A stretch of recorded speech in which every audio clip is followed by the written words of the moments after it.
Video we will discuss probation of offender ordinance 1960। अब इसमें क्या है, प्रोबेशन ऑफ ऑफेंडर ऑर्डिनेंस में इस एक्ट को बनाने का पर्पस, इस ऑर्डिनेंस को बनाने का पर्पस क्या था कि कोई भी ऐसा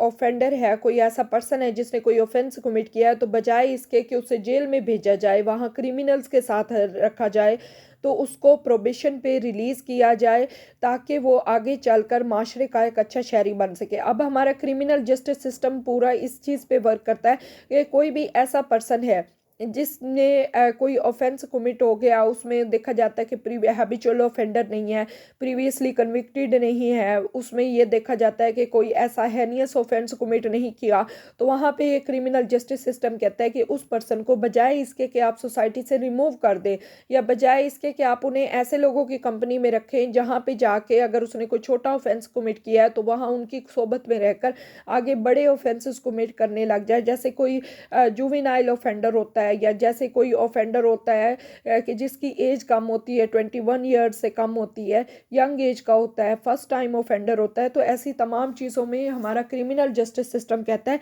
कि ऐसे ऑफेंडर्स को बजाय इसके कि आप जेल में भेजें, आप उन्हें प्रोबेशन पे रिलीज़ कर दें, और ताकि वो आगे चल कर रिहैबिलिटेशन सेंटर्स में भेज दें या प्रोबेशन पे रिलीज़ कर दें, ताकि आगे चल के वो माशरे का एक अच्छा शहरी बने और आगे चल के माशरे की वेल बीइंग के लिए वो काम करें। अब प्रोबेशन का मतलब क्या होता है कि किसी भी ऑफेंडर को, किसी ऑफेंडर मतलब ऐसा पर्सन जिसने कोई ऑफेंस कमिट किया हो, किसी भी ऑफेंडर को एक स्पेसिफिक पीरियड के लिए under the supervision of probation officer आप उसके गुड बिहेवियर को देखते हुए रिलीज कर देते हैं, और उस पर्सन को क्या है कि वो प्रोबेशन ऑफिसर सुपरवाइज करता है कि आगे चलकर वो दोबारा सेम ऑफेंस कमिट ना करे। सेक्शन 2 है, इसमें डेफिनेशन दी गई है, ये आप देख लीजिएगा, कोई इतनी खास नहीं है। सेक्शन 3 हमारे पास आ जाता है कि कौन सी कोर्ट्स हैं जो इम्पावर्ड हैं अंडर दिस ऑर्डिनेंस। अब इसमें वो कहता है कि हाई कोर्ट के पास पावर है, कोर्ट ऑफ सेशन के पास पावर है, मजिस्ट्रेट ऑफ फर्स्ट क्लास के पास पावर है, या कोई भी मजिस्ट्रेट जो स्पेशली इम्पावर्ड हो इन दिस बिहाफ, तो उसके पास पावर है कि वो इस ऑर्डिनेंस को के तहत किसी भी ऑफेंडर को प्रोबेशन पे रिलीज करे। यहाँ पे वो कहता है कि ज़रूरी नहीं है कि कोई भी कोर्ट जो अपनी ओरिजिनल हियरिंग में किसी ऑफेंडर को प्रोबेशन पे रिलीज करे, बल्कि किसी भी पर्सन को अपील में भी प्रोबेशन पे भेजा जा सकता है, रिवीजन में भी प्रोबेशन पे भेजा जा सकता है। अब हमारे पास आ जाता है, कहते हैं कि कोई ऐसा केस है, मजिस्ट्रेट के पास आया जो जिसके पास पावर नहीं है किसी भी ऑफेंडर को प्रोबेशन पे भेजने की, लेकिन उसे लगता है कि this case is fit for sending the offender on probation, तो फिर यहाँ पे क्या है, वो मजिस्ट्रेट ऑफ फर्स्ट क्लास के पास वो केस रेफर कर देगा। मजिस्ट्रेट फर्स्ट क्लास क्या करेगा, जब उसके पास केस आएगा तो वो केस के अकॉर्डिंग उसको सज़ा देगा, या फिर प्रोबेशन का ऑर्डर पास कर देगा, या अगर उसे लगता है कि this case is of further inquiry तो उसको उसमें भेज देगा, या कोई एडिशनल एविडेंस जो है वो चाहिए होगी तो उसके अकॉर्डिंग वो प्रोसीड करेगा। सेक्शन 4 हमारे पास आ जाता है कंडीशनल डिस्चार्ज का। इसमें वो कहता है कि जब एक कोर्ट कंडीशनल डिस्चार्ज, इसमें वो कहता है कि कोर्ट जो है किसी भी पर्सन को प्रोबेशन पे भेज रही है, किसी ऑफेंडर को प्रोबेशन पे भेज रही है, तो कौन कौन सी कंडीशंस हैं जिन पे देखा जाएगा। सबसे पहले ये देखा जाएगा कि आया वो प्रीवियसली कन्विक्टेड तो नहीं, दूसरा ये देखा जाएगा कि उसने जो ऑफेंस कमिट किया है उसकी सज़ा 2 साल से ज़्यादा तो नहीं, फिर आगे उसकी age, character, physical mental condition जो है वो देखी जाएगी, फिर नेचर देखा जाएगा ऑफेंस का, फिर मिटिगेटिंग सर्कमस्टांसेस जो हैं वो देखी जाएंगी, attending the commission of offence, ये सारी चीज़ें देखी जाएंगी। उसके बाद कोर्ट क्या है कि अपनी रीजंस जो हैं वो रिकॉर्ड करेगी कि इन रीज़न की बुनियाद पे इस पर्सन को प्रोबेशन पे भेजा जा रहा है, और फिर जो श्योरिटी कोर्ट को लगेगा कि this is sufficient for the satisfaction of the court, तो वो श्योरिटी बॉन्ड जो है वो कोर्ट कहेगी कि ये एग्जीक्यूट करवा दे, फिर उस पर्सन को प्रोबेशन पे स्पेसिफिक पीरियड के लिए भेज दिया जाएगा। अब यहाँ पे वो कहते हैं कि किसी भी ऑफेंडर को जब प्रोबेशन पे भेजा जाता है तो वहाँ पे जो कंडीशनल डिस्चार्ज का ऑर्डर होता है या जो पीरियड होता है कंडीशनल डिस्चार्ज का वो मेंशन किया जाता है। उसके बाद कोर्ट क्या है कि उस पर्सन को बताती है कि इन इन कंडीशंस पे आपको भेजा जा रहा है इस स्पेसिफिक पीरियड के लिए, ताकि आप अच्छा रवैया अच्छा बिहेवियर जो है वो मेंटेन करें under the supervision of probation officer. अगर आप ये कंडीशंस फुलफिल नहीं करेंगे तो फिर क्या है कि आपको इस ऑफेंस की पूरी सज़ा दी जाएगी और आपको जो प्रोबेशन ऑर्डर पे रिलीज़ किया जा रहा है वो प्रोबेशन ऑर्डर जो है वो ख़त्म कर दिया जाएगा और आपको जेल में भेज दिया जाएगा। अब आगे वो कहता है section 5 power of court to make probation order in certain cases. कौन से केसेस हैं वो कहता है जब कोई मेल पर्सन है convicted of an offence not punishable with death, या फिर कोई ऐसा ऑफेंस जो कि चैप्टर 6 और 7 पीनल कोड में फॉल करता है, या फिर जो सेक्शन दिए गए हैं पाकिस्तान पीनल कोड में इनमें फॉल करता है, या कोई ऐसा ऑफेंस जिसकी सज़ा मौत है या इम्प्रिजनमेंट फॉर लाइफ है, ये उस पर मेल ने कमिट नहीं किया, तो फिर क्या है कि उस मेल पर्सन को प्रोबेशन पे रिलीज़ किया जा सकता है। उसके अलावा कहता है ऐसी फीमेल जिसने कोई ऐसा ऑफेंस कमिट किया हो जिसकी सज़ाए मौत ना हो, तो फिर उस फीमेल को अंडर द स्पेसिफिक सर्कमस्टांसेस उसके नेचर के ऑफेंस की नेचर और करेक्टर ऑफ ऑफेंडर को देखते हुए उसको प्रोबेशन पे रिलीज़ किया जा सकता है। अब यहाँ पे वो कहता है कि जब भी कोर्ट कोई किसी पर्सन को प्रोबेशन पे रिलीज़ करेगी तो सबसे पहले रीजंस लिखवाएगी, फिर उसके अलावा जो प्रोबेशन ऑर्डर है उसमें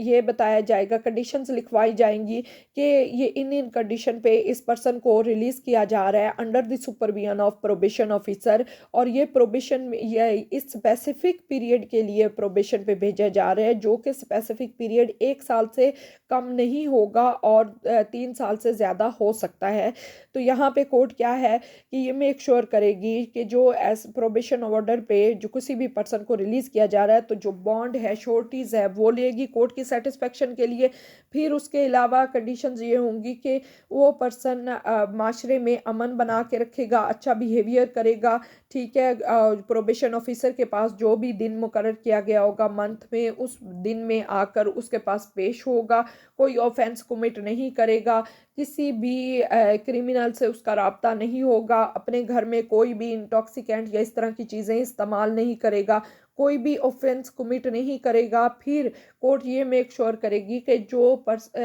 ऑफेंडर प्रोबेशन पे रिलीज़ किया जा रहा है वो कोर्ट की जुरिस्डिक्शन के अंदर उसकी रिहाइश हो, या फिर जो श्योरिटी है जो पर्सन श्योरिटी बॉन्ड एग्जीक्यूट करवा रहा है उसकी रिहाइश कोर्ट की प्रेमिसेस में हो। अब यहाँ पे क्या है कि प्रोबेशन ऑर्डर जो है जब किया जाता है तो कोर्ट क्या डायरेक्ट करती है कि जो बॉन्ड है इसमें ये श्योरिटी बॉन्ड जो पर्सन एग्जीक्यूट करवा रहा होता है या फिर जब उसको प्रोबेशन पे भेजा जा रहा होता है तो कोर्ट मेक श्योर करेगी उसकी रेजिडेंस, उसके इन्वायरमेंट, किन लोगों से उसका राब्ता है, कोई इंटॉक्सिकेंट तो इस्तेमाल नहीं करता, ये सारी चीज़ें देखी जाएंगी। फिर देखा जाएगा कि आया वो दोबारा वो ऑफेंस तो रिपीट नहीं करता, उसको रोका जाएगा कि वो दोबारा वो ऑफेंस रिपीट ना करे, उसको रिहेबिलिटेट किया जाएगा ताकि वो एक ऑनेस्ट, इंडस्ट्रियस और लॉ अबाइडिंग सिटीजन बन के माशरे में आए। अब फर्ज करो अगर वो पर्सन जो है उसने कोई भी ऐसा ऑफेंस कमिट कर दिया जो कि सिमिलर है जिस ऑफेंस के तहत वो प्रोबेशन पे रिलीज हुआ है, तो वहाँ पे क्या है कि फिल फॉर उसका प्रोबेशन ऑर्डर सीज हो जाएगा और उस पर्सन को अरेस्ट कर लिया जाएगा। अगर ये अब सेक्शन 6 कहता है कि order for payment of cost and compensation, इसमें क्या है कि कोर्ट जो है अगर किसी पर्सन को प्रोबेशन पे रिलीज़ कर दिया गया है on executing a surety bond, तो यहाँ पे अगर उसने किसी भी जो ऑफेंस कमिट किया है उसके तहत कोई डैमेज काज किया है, कोई लॉस काज किया है, किसी पर्सन को कोई इंजरी काज की है, तो यहाँ पे कोर्ट मेक श्योर करेगी कि वो उस डैमेज की कॉस्ट और कंपनसेशन जो है वो पे करे, जो फाइन इम्पोज किया जाएगा उस पे वो पे करे। अगर वो फाइन पे नहीं करेगी तो उसके अकॉर्डिंग उसे सजा दी जाएगी। अब यहाँ पे आगे सेक्शन 7 है, वो कहता है कि failure to observe condition of the bond. इसमें ये है कि कोई भी पर्सन उसको जिन कंडीशंस पे कोई ऑफेंडर है, जिन कंडीशंस पे उसको प्रोबेशन ऑर्डर पे रिलीज किया गया है, अगर वो कंडीशन फुलफिल नहीं करता, सपोज जाके दोबारा कोई क्राइम कमिट कर लेता है, क्रिमिनल से राब्ते में होता है,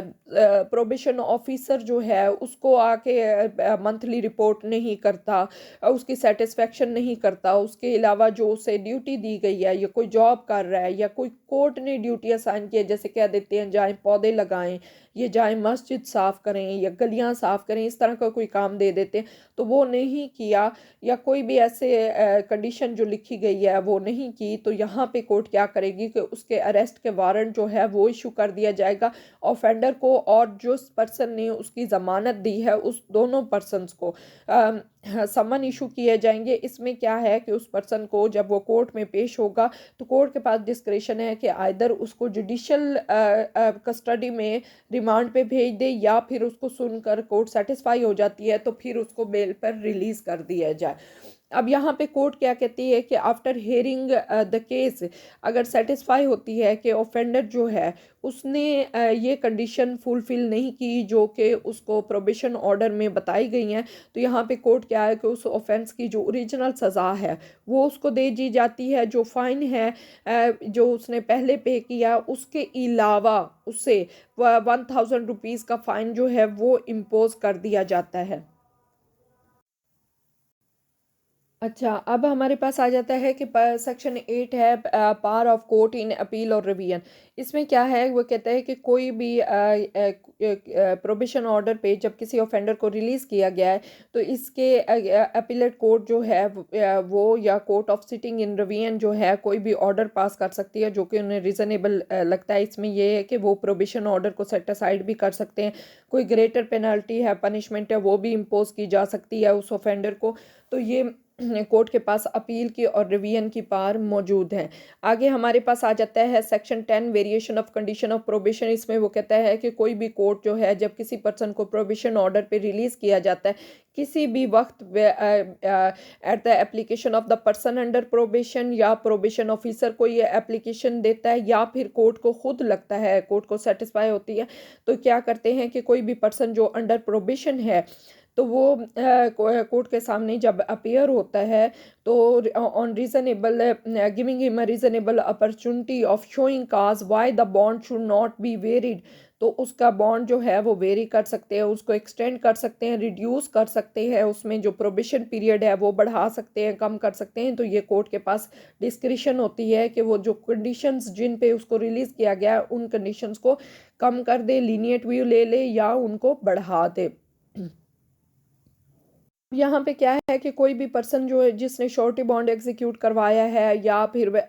उसमें वो कोई कंसेंट देता है वो श्योरिटी, या उसकी कंसेंट के बगैर भी कोर्ट के पास डिस्क्रिशन होती है कि वो उस पर्सन को ऑर्डर करे कि वो अंडर प्रोबेशन है कि वो एक फ्रेश बॉन्ड एग्जीक्यूट करवाए, या फिर अगर कोर्ट को लगता है, कोर्ट को सेटिस्फाई कर देता है वो ऑफेंडर, या फिर प्रोबेशन ऑफिसर कहता है या कोर्ट को खुद लगता है कि वो पर्सन जो है उसने कंडीशन सेटिस्फैक्ट्री फुलफिल किए हैं और आगे ज़रूरी नहीं है कि उसको अंडर सुपरविजन रखा जाए, तो फिर यहाँ पे क्या है कि कोर्ट डिस्चार्ज कर देगी प्रोबेशन ऑर्डर और जो बॉन्ड है उसको। कोई भी ऑफेंडर है जिसको प्रोबेशन पे रिलीज़ किया गया है, अगर कोर्ट को लगता है कि उसको कंडीशनली या प्रोबेशन पे भेजा गया, प्रोबेशन के पीरियड पे भेजा गया, तो उसकी जो कन्विक्शन है वो डीम किया जाएगा कि वो उसको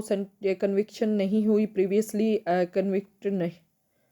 कोई भी पर्सन है ये नहीं कहा जाएगा कि ही इज़ प्रीवियसली कन्विक्टेड जो प्रोबेशन पे रिलीज़ किया गया है या उसको कंडीशनली भेजा गया है। इसमें क्या है कि कोर्ट जो है कोई भी ऐसा लॉ आता है जिसमें ये देखा जाता है कि अगर वो प्रीवियसली कन्विक्टेड है तो वो डिसक्वालीफाइड होगा या डिसेबिलिटी या इस तरह की कुछ शो किया जाता है, तो यहाँ पे जो पर्सन प्रोबेशन पे रिलीज़ किया जाता है कंडीशनली तो उस पर्सन को कंसीडर नहीं किया जाएगा कि ही इज़ प्रीवियसली कन्विक्टेड। यहाँ पे कोई भी ऐसा पर्सन है जिसको जब रिलीज़ किया जाता है प्रोबेशन पे कोई ऑफेंडर जो है उसके पास ये नहीं है कि क्योंकि वो कन्विक्टेड नहीं कंसीडर किया जाएगा तो वो उसके पास राइट ऑफ अपील ले लिया जाए, बल्कि ऐसे पर्सन के पास right of appeal against conviction और प्रोबेशन ऑर्डर के मौजूद रहेगा। 12 है हमारे पास अपॉइंटमेंट ऑफ प्रोबेशन ऑफिसर। इसमें वो कहता है कि कोई भी प्रोबेशन ऑफिसर जो है जब उसको अपॉइंट किया जाता है तो यहाँ पे वो कहता है कि प्रोबेशन ऑफिसर एक ऐसा पर्सन होगा जिसके पास स्पेसिफिक क्वालिफिकेशन होगी और उसको जो ऑफिसर इंचार्ज होगा वो उसे अपॉइंट करेगा प्रोबेशन ऑफिसर। सेक्शन 13 जो है इसमें ड्यूटीज़ दी गई हैं प्रोबेशन ऑफिसर की कि क्या हैं। वो कहता है कि प्रोबेशन ऑफिसर जो है वो विजिट करेगा, रिसीव करेगा विजिट्स फ्रॉम द ऑफेंडर के। ऑफेंडर किसी पर्सन को प्रोबेशन ऑर्डर पे रिलीज़ किया गया है तो वो ऑफेंडर आकर प्रोबेशन ऑफिसर को रिपोर्ट करेगा तो वो वहाँ पे बैठ के उसको विजिट रिसीव करेगा, या फिर वो ऑफेंडर जो है उसकी रेजिडेंस है या जहाँ पे वो रह रहा है तो वहाँ पे जाके प्रोबेशन ऑफिसर उसे विजिट करेगा। फिर ये देखेगा कि ऑफेंडर जो है उसने स्पेसिफिक कंडीशंस जो हैं जिन पे उसको रिलीज़ किया गया है वो फुलफ़िल की हैं या नहीं। फिर जो रिपोर्ट होती है ये ऑफिसर इंचार्ज को उसके बिहेवियर की रिपोर्ट भेजेगा कि आया वो गुड बिहेवियर ऑब्जर्व कर रहा है या नहीं कर रहा। फिर अगर कोई भी ऑफेंडर जो है प्रोबेशन ऑर्डर पे रिलीज़ हुआ है तो उसको कोई एडवाइस हो, असिस्ट हो करना हो, कोई एम्प्लॉयमेंट के बारे में, सूटेबल एम्प्लॉयमेंट के बारे में, उस जॉब ढूंढने के बारे में, तो यहाँ पे क्या है कि प्रोबेशन ऑफिसर उसको असिस्ट करेगा। फिर कोई भी ऐसी ड्यूटीज़ जो हैं प्रोबेशन ऑफिसर जो उसके अकॉर्डिंग नेसेसरी है तो वो सारी फुलफ़िल करेगा। आगे हमारे पास सेक्शन 14 है पार्ट टू मेक रूल्स, ये आप देख लीजिएगा 17। So this is end of our video. Please subscribe my channel. Thank you so much. Allah हाफिज़।